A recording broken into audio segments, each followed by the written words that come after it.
Next, we're going to talk about implementation and the 3 C's of strategy. The first C is clarification.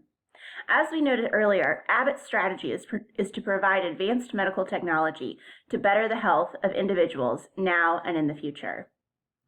Their goals include opening and restarting the Sturgis, Michigan plant, which is where the bacteria was found, and moving formula production to other plants to help combat the nationwide formula shortage.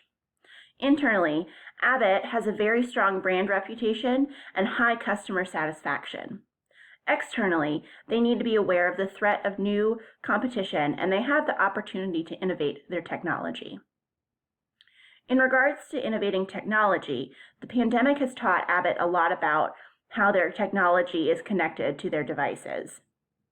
The pandemic forced them to look at innovation through the lens of connected care. This means that they are considering how technology would integrate into their connected care platforms.